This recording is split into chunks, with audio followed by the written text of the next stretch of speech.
On Primetime Politics, obstructed agenda. We are going to keep doing this until he listens to Canadians and acts as the tax. MPs sit overnight for a marathon voting session, part of the Conservative tactics to fight the carbon tax. Will the government give in to opposition demands? Our journalist panel weighs in. And memorial meddling? Controversy is brewing over the winning bid to design Canada's national monument to the war in Afghanistan. Did the Prime Minister's office get involved? We'll ask former Supreme Court Justice Louise Arbour, who was part of one of the teams bidding for the contract. Plus, we'll play our conversation with Yukon Premier Ranj Pillai in town for meetings with federal officials on issues of critical importance to the North. This is Primetime Politics. Hello everyone, I'm Catherine Lafrance in for Michael Serapio. MPs worked through the night on Thursday as Conservatives imposed 135 votes on the House. It's all part of the official opposition strategy to delay the Liberal government's legislative agenda unless it scraps its carbon tax from all home heating before the holidays. Take a listen to Conservative Party House leader Andrew Scheer. We have successfully killed a day of government business. This is one less day that Justin Trudeau will have to implement his destructive agenda that is dividing Canadians and driving up prices, and of course his plan to quadruple the carbon tax. That's what this is all about. The carbon tax is really hurting Canadian families as we head into the Christmas season. So the Conservatives say they won't back down, but at the end of the fall parliamentary sitting, inches closer, will the government give in, or will more stalling tactics be on the agenda next week? Let's bring in our weekly journalist panel. Robert Fife is the Ottawa bureau chief for the Globe and Mail. Joël-Denis Bellavance is the Ottawa bureau chief for La Presse, and Kristy Kirkup is political reporter for the Globe and Mail. So we heard from the Conservative House leader, Andrew Scheer, earlier today, boasting about forcing MPs to stay in the House overnight to vote. Is this a winning strategy for the opposition? Is there any way the Liberals will give in? Bob, maybe we could start with you. Well, no, because this is just a big game. This happens almost every end of Christmas and session and early in June. There's always some kind of a stunt like this. Let's not take it seriously. Surely, I'm certain most people out there aren't paying the slightest bit of attention to it wisely. As much as we do, anyway. We're paid to do that. Look, you know, they'll probably all be gone on the 15th. And it'll do it at late at night, and we'll wake up in the morning and they're all gone and so much for their big, or our God going to leave and we're going to stall until the carbon tax is dropped on farmers. That's not going to happen. They don't expect it to happen. This is just a political stunt by the Conservatives to get some mileage with farmers and to try to stick it to the Liberals before everybody breaks for the Christmas holidays. So I wouldn't read a lot into this. Jean-Denis, would you agree with that? Yes, absolutely. Political stunt. I mean, and I think it's meant to help the Conservative build bridges with the farmers. They're very strong on that one, but also raise money for the party. I think the political party, that is the Conservative Party, is a big. It's quite adept at raising money, using every event to make it a fundraising event, and their coffer is already very full. I mean, I think this year the Conservative Party will raise probably around $32 million in an off-election year, which is unheard of, a record. So Mr. Poilievre was in the House of Commons after the day of the vote, bringing some McDonald's to the troops, you know, to do a big rah-rah-rah. But he skipped most of the votes because he went to Montreal to do some fundraising at the same time. So, as Bob said, a big political stunt to raise some money. Kristy, in your opinion?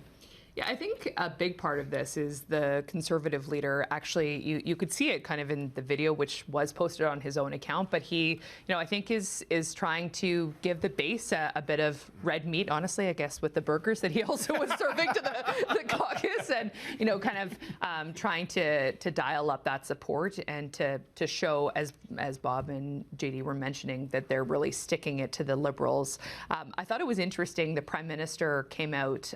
He was in the House of Commons this morning, and he came out and he had a big smile on his face, and he was asked about this, and he said, "No, we're not getting rid of the tax." And actually, I think that's the first time we've actually heard him use the language around we're not going to be axing the tax, right, in relation to their carbon pricing regime. So the Liberals, saying they're using coffee and tea and other techniques to keep their side of the House awake. And yes, it is political theater, but also a moment where I think Poilievre is showing that he's kind of in touch with his caucus and showing to his supporters that they're really going to go after the Liberals in a big way, which they frankly have this session.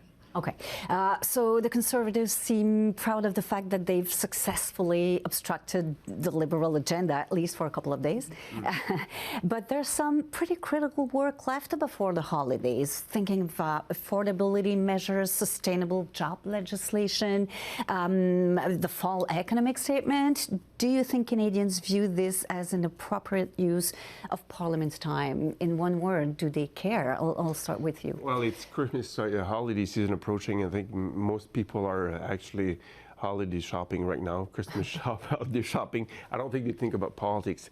And in a very fundamental way, I don't think it does help, though, solidify the image of politicians in the eyes of Canadians when they spend so much time arguing by using parliamentary tricks, whereas there are other issues that are very much pressing. Yes, this is a very issue that it goes to the core of the ideology of the Conservative Party, axe the tax, as they say it. But at the end of the day, the government has already passed most of its measures in terms of the price on pollution, and it's a way to try to force the hands of the government where it will not go. So at the end of the day, the result will be the same, no matter what, the tricks used by the Conservative Party in the House of Commons. So I don't think Canadians think that it matters that much. Mm-hmm. Kristy? Yeah, I mean, I know we're all political junkies, and this is interesting again to watch, and how everything is going down in the different techniques that are being used. But I'm always mindful to kind of take a step outside of the parliamentary precinct. I don't think that people are really tuned in to what is going on the floor of the House of Commons. Maybe they heard a news story that said that they were up all night, and there were some procedural techniques, but. Yeah, I don't actually think that this is going to resonate with a wide audience. Bob, you Well, partly the Liberals answered. are definitely trying to make hay of this, and so is the NDP. They look like they're joining at the hip and going after the Conservatives for specific measures that they say that they're blocking, whether it's affordability issues, for example, or support for Ukraine. But the fact of the matter, even if this legislation was passed this week or next week in the House of Commons, it still has to go to the Senate, and so we won't see that being dealt with until probably closer to the spring. So it's not really that pressing an issue, but I also agree with my two friends that I just don't think at this particular point Canadians are paying a hell of a lot of attention to this. In fact, there was a poll done on the economic statement, and it just dropped like a dead balloon. I mean, nobody was paying attention. Okay, but there are just a few days in the sitting calendar for 2023, believe it or not. Parliament is supposed to adjourn next Friday for the holidays. So what are you watching for in a couple of days, in the few days? There are polls that are showing that the Conservative Party has a wide lead. So I will be watching whether there will be some chatter about the future of the leadership of the Liberal Party, which is the Prime Minister. We had the Mr. Trudeau yesterday in an editorial board meeting, and Mr. Trudeau made it clear that he wants to run again. But will Liberals start the chatter before we go and have the turkey dinner at Christmas? And that's, I think, going to be a critical moment for the leadership of the Liberal Party, I think, in my sense, whether Canadians have reached a conclusion that it's time for change. And that's, once Canadians have reached that conclusion, it's tough to change their minds. Right. I think we've reached that point right now, no matter what the Prime Minister says or no matter what the Liberal Party has as leader. I think we've reached that moment in the life of that government. Have we reached that moment, Kristy? Well, I do think that Justin Trudeau, as a politician, he prides himself on being the underdog. And I would point to the boxing match that happened between Patrick Brazeau and Justin Trudeau, where he thrived on the idea of being an underdog. And he is a fierce competitor, and we have seen that in elections. He also was a fierce campaigner. However, I think this moment has been very different than any other for Justin Trudeau since he has become leader. This sustained amount of, pushback even from within his own caucus and questions about his own future. So, yes, he's trying to say in this interview and elsewhere, that he's still in it to win it and he wants to continue to fight. But again, if the caucus, and they are hearing it in their respective ridings, if there continue to be rumblings inside the caucus, it might not be a decision that he can make alone, right? He has to have that team behind him, and that has been a challenge over the course of many months to kind of bring the team together and to kind of believe that they believe that he is still the person to lead them. Given just looking at the poll numbers, Abacus data, in their latest survey, looking at a 19-point lead. This is significant, huge. Right? So that's why I think that yes, he might be a fighter and he wants to continue to play ball, but this is a moment unlike any other that we've seen for Justin Trudeau. Would you say that too? Yeah, look, since 1945, nobody has gone past 9 or 10 years as Prime Minister. His father did, but he lost first, and Joe Clark blew it, and so Pierre Trudeau came back. It's be a real challenge for him to win the next election campaign, because I just think, and the polls are showing this, even though we're off for an election maybe next year or in the fall, I could see the Liberals actually trying to have an election in the fall and try to paint Pierre Poilievre as Donald Trump. And that, if they're going to do anything, that probably is maybe an opportune time for them to do that. But boy, people are kind of really sick of Trudeau, and it's really hard to turn that around. And, the historical record is there. Okay, so 2 more minutes. I won't let you go just now. So, Joël-Denis, your paper had a year-end sit-down with Prime Minister Justin Trudeau. What were the takeaways? He said he's going to say. And that's an interesting point, because we spent about 25 minutes of the 50 minutes interview we had with him talk about his future. And he mentioned that he had, at some point this summer, thought about maybe it's time to go. So he offered that, and the reason why he had that reflection was because the security of his family, he's not sure he can guarantee that as much as possible. But I think he seemed concerned. Yeah, he seems very concerned about the security of his family, given the political context. We're post-COVID. We had the convoy in Ottawa. We've seen people throw rocks at his camping bus in 2021. And every time he goes out in some areas, he gets, not a very welcoming reception. But he's made up his mind, and that he's going straight ahead, because he feels that he's the best position to beat Pierre Poilievre or prevent Poilievre from winning. The other elements we talked about was the state of the public finance. And on that point, he hasn't changed his mind, despite the fact that next year will be more in high interest rate on the debt than on other items in the budget, which is, to me, is so surprising, because the Liberals' success in the past have been explained by the fact that they were able to attract blue Liberals. The blue Liberals are leaving the Liberal Party right now because of the way they manage their finance. Okay, quickly, Bob. He said also, Justin Trudeau, that an election isn't happening anytime soon. Should we take his word? Yeah, I think that's the case. Not those numbers. He ain't calling an election campaign. But I don't think we should rule out a possibility of an election next fall in line with the U.S. elections. This would be an opportunity for the Liberals to really try to jam Poilievre and paint him as a Trump person. But the polls may not work for them there. And if not the case, for sure we're having one in 2025. We have no choice. Quickly, last one. Kristy, would you agree? Yeah, I think to Bob's point, the NDP also doesn't, by the way, want to put ripcord in the supply and confidence agreement because they too, have many reasons not to want to see an election. So you have this kind of union between the Liberals and the NDP, despite the fact that pharmacare legislation, by the way, not only hasn't been passed per the terms of that agreement, but it hasn't even been introduced yet. But the NDP and the Liberals are willing to work together. Why? Because they're kind of awkward dance partners right now, and they want to fend off the Conservatives. Kristy, Joël-Denis, Bob, thank you very much for being with us today. Thank you, Catherine. A controversy is swirling over the National Memorial to Canada's mission in Afghanistan. A jury had selected what is known as a Daou team, given the involvement of the architecture firm Daou Lestage Lizotte Stecker. However, in June, that decision was rejected by then Veterans Affairs Minister Lawrence Macaulay, who instead picked what is known as the Stimson team after visual artist Adrian Stimson. On Monday, La Presse reported on access to information documents obtained by the Bloc that suggested the Prime Minister's office was involved in the issue. Former Supreme Court Justice Louise Arbour was part of the Daou team, and she joins me now. So how did it feel to know you weren't being chosen?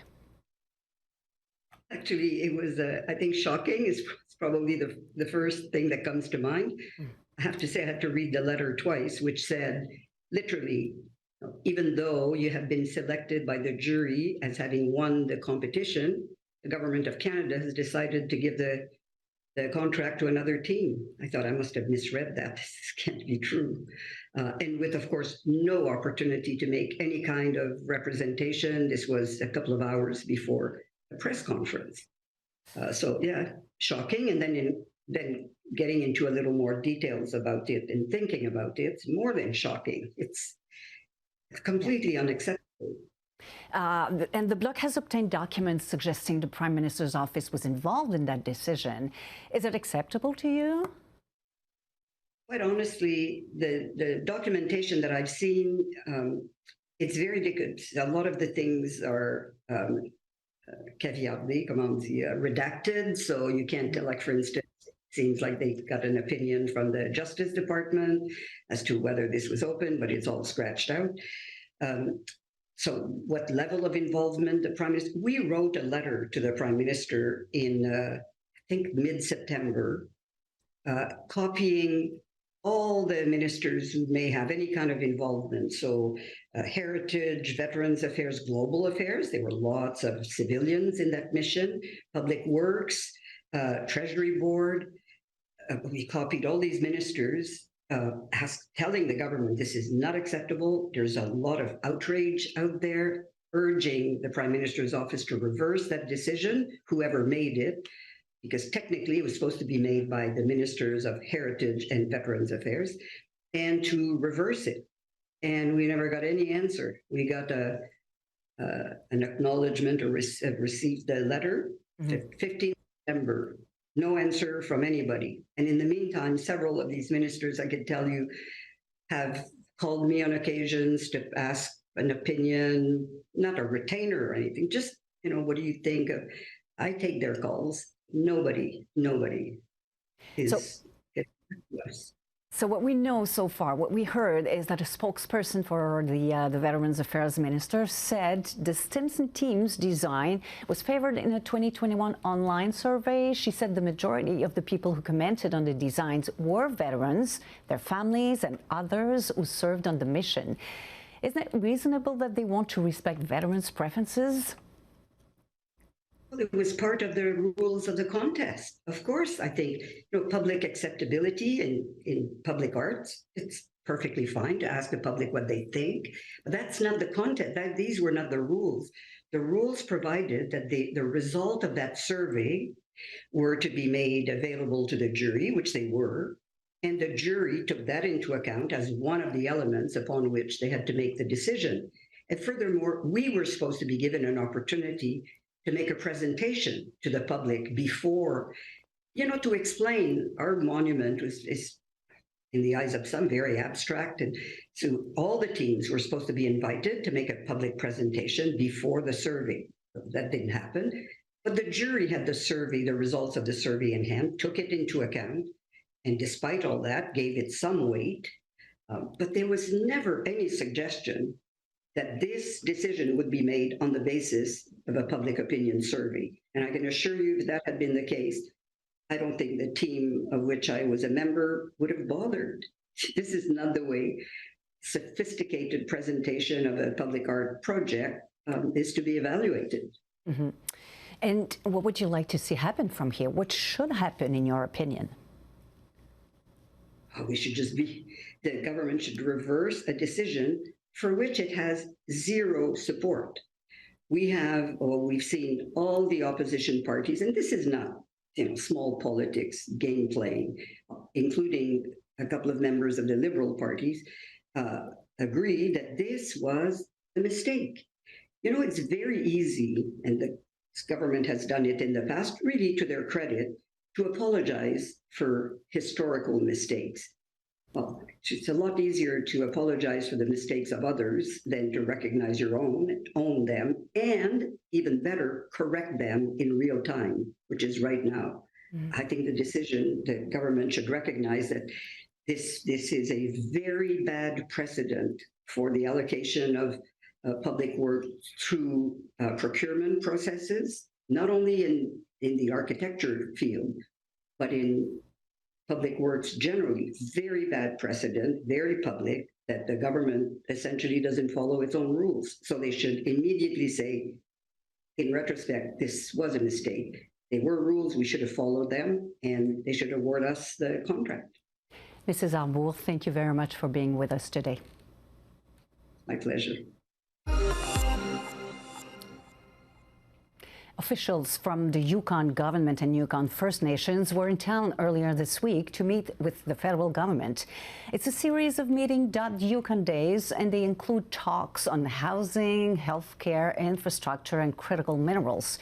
Yukon Premier Ranj Pillai spoke to CPAC's Andrew Thompson about it earlier this week.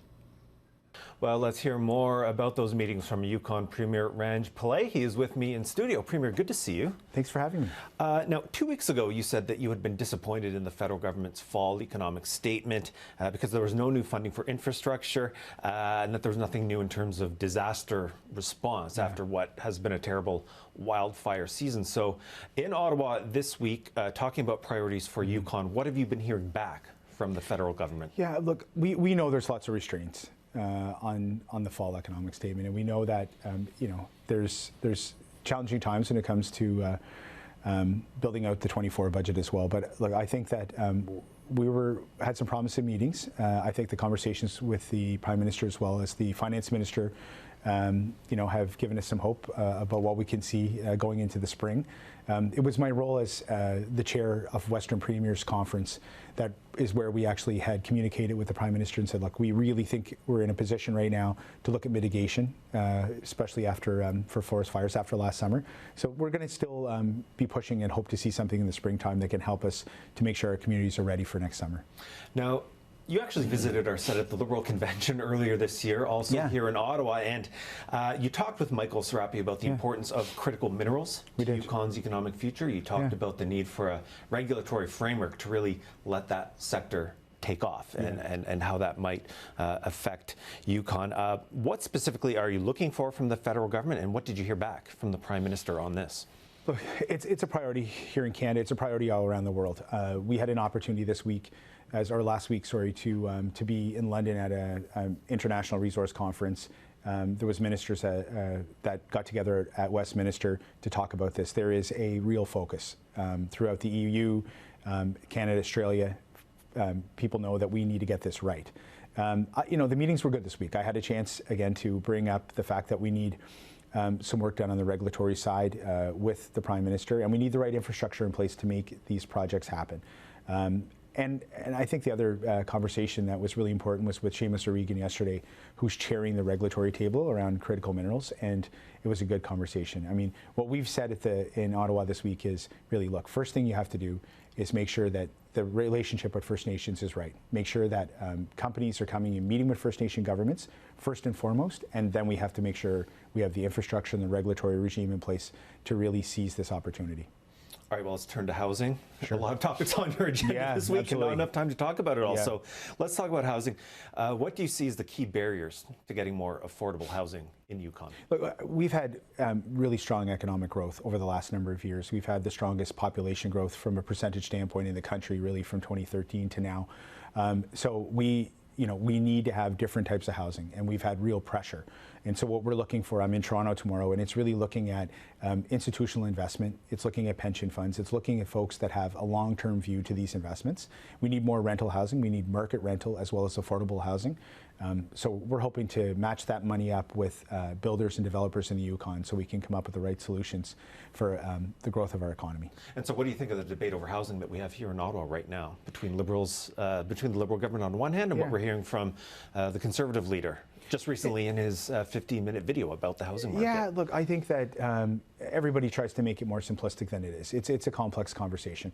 In the Yukon, it's really focused on the fact that we have First Nation governments that have a real opportunity to play a significant role in land development and housing development. They're doing it now, and we're doing it in partnership with them.